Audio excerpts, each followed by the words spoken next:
Përshëndetje, unë jam Elisa Kocaqi dhe sot bashkë me URF-n kemi mbërritur në qytetin e bukur dhe antik të Beratit, ku do të pyesim qytetarët e ndryshëm në lidhje me problematikat që ata hasin në jetën e tyre të përditshme dhe gjithashtu për çfarë qyteti i Beratit ka nevojë më tepër.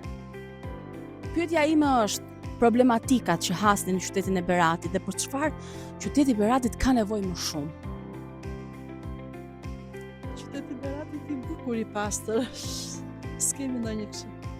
Unë jemi shumë të kënaqur për çdo gjë që ndodh këtu në Berat. Puna është për shumë që... Puna? Për shembull, çfarë sektori do dëshiroja? Turizm. Në turizëm. Patjetër. Po, pritim më mirë. Për shtëpinë?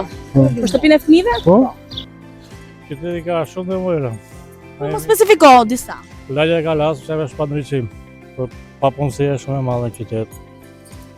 Pra, papunësia është në Kalon në rrit. Ka rrjet. Puna është vetëm kur është turizmi. vetëm gjatë kohës turizmit. Kohës turizmi. Në problematik këtu. Jo s'ka. Në i nevojë.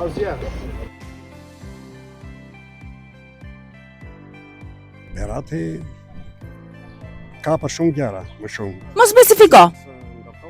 Restaurime, ndërtesash, diçka për shembull sociale, për fëmijët ose për Po, mirë. mund të bëhet, një diçka për fëmijët, për Ka mungesa domethënë. ka mungesa ka.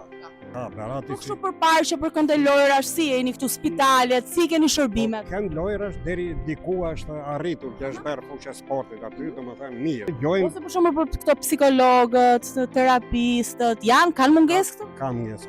Një klub që luani kështu ja me çunat e tu këtu. Ti mosha e tretë? Çuna po ku jeni? Jemi ja çuna jeni, pse ç'a jeni? Ne çuna që na 75 vjeç. Po, me çuna, me moshën tuaj, bash, gjithë.